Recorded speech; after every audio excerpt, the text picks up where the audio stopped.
Sometimes the world misjudges you. They look at your uniform, your posture, your silence, and they decide your worth. But what they can't see are the battles you fought, the brothers you carried, and the scars you keep hidden under layers of duty and discipline. This is the story of the day they thought I was just the SEAL's aide. Until the Admiral saluted me first, and left an entire command room speechless. My name is Daniel Hayes. To most people in the Navy command building, I was background noise, a shadow moving through the halls, a quiet figure carrying folders and coffee cups. They saw me trailing behind Commander Lewis of SEAL Team 6, and thought that was the full story. The aide, they called me. The errand boy, the kid who wasn't good enough to make it. They didn't know the truth, and they weren't supposed to, because the truth was buried deep in files, so classified that even the men giving orders didn't have the clearance to see them. Every morning I'd walk those sterile hallways, floors polished enough to see my own reflection. Officers passed me with barely a glance.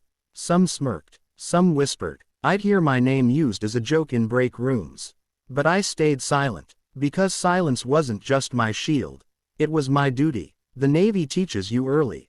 The loudest man in the room often knows the least. And I'd learned the value of disappearing, of watching, listening, remembering. But even ghosts have memories that won't fade. And mine always returned to one night. A night soaked in rain, blood, and fire. It was years ago, deep in the South Pacific. Fletcher was just a commander then, leading a high-stakes rescue mission to extract trapped diplomats.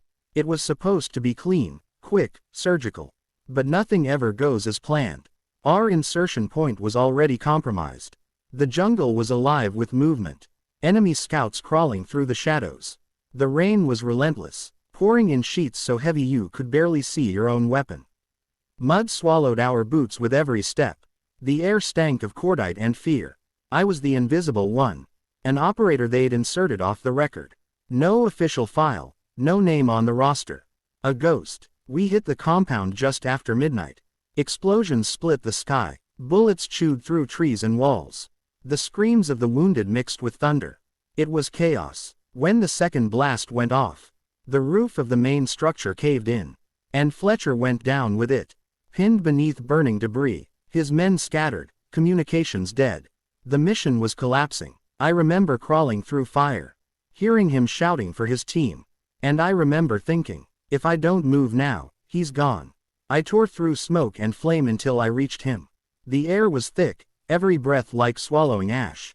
He was bleeding, coughing, trying to push himself free. Stay still, sir, I shouted. I've got you. He didn't even know who I was. I pulled the debris piece by piece, hands burning, lungs screaming. Bullets sparked off twisted metal around us. When I finally dragged him clear, I could feel his pulse fluttering weakly. My uniform was soaked, some of it his blood, some of it mine. I carried him through the mud, every step a battle against gravity, against exhaustion. But we made it. We reached the extraction zone, just as the evac chopper broke through the rain. When they lifted him in, his hand clutched my wrist like a vice. He looked me straight in the eye, his voice hoarse but steady. You saved my life, Hayes. One day, people will know who you are. But until then, stay the ghost. The mission was a success. The diplomats made it out. The files were sealed. There were no medals, no press, just silence. Years passed. Fletcher rose through the ranks, from commander to admiral, and me, I, was reassigned, repurposed, hidden in plain sight. The perfect cover for someone who wasn't supposed to exist. Until that morning in the command building. Rumors spread fast. Admiral Fletcher was coming for an unannounced inspection. You could feel the tension in the air. Officers straightened their collars, polished their boots until they shone. The building buzzed like a beehive about to be tested. When the time came, I followed Commander Lewis into the briefing room. The walls were lined with medals and portraits of legends long gone. The smell of coffee mixed with the sharp scent of fear. Men whispered in corners, rehearsing their reports, their perfect salutes. My role was simple: carry the documents, stand in the corner, stay silent. The perfect ghost once again. The double doors opened. Every man in that room snapped to attention. Admiral Fletcher stepped in, a living embodiment of command. The air seemed to shift around him. He didn't need to speak to command respect. His presence did it for him. He walked slowly, eyes scanning the room like a radar. And then, he saw me. For a second, his expression didn't change. Then I saw it, a flicker of recognition, a memory flashing behind steel blue eyes. He paused. I felt every gaze in that room burning into me. They were wondering why the Admiral was staring at the Aide. I wanted to look away. But I couldn't. He took one step toward me. Then another. The sound of his boots echoed like thunder. Every man held his breath. And then, to everyone's shock, Admiral Fletcher stopped in front of me. He didn't say a word. He just raised his hand and saluted me. The entire room froze. No one knew what to do.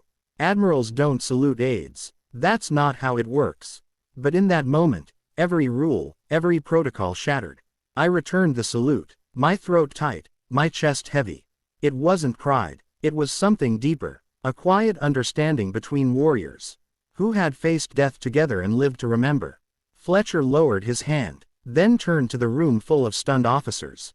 His voice was low, calm, but every word hit like a hammer. You think respect comes from medals, he said. You think rank and ribbons prove your worth. You're wrong. Respect is earned in silence, when no one is watching. And this man, this aide you've ignored and dismissed, has given more for this country than most of you ever will. No one moved. No one breathed. The silence was heavier than gunfire. And for the first time in years, they truly saw me. From that day on, the whispers stopped. The mocking smiles disappeared. But none of that mattered. Recognition fades. True purpose doesn't. Because the truth is, I never did it for the salute. I never did it for respect. I did it because when you take the oath, you promise to stand where others fall. You promise to fight even when no one will ever know your name. That's what real service is. That's what courage in silence means.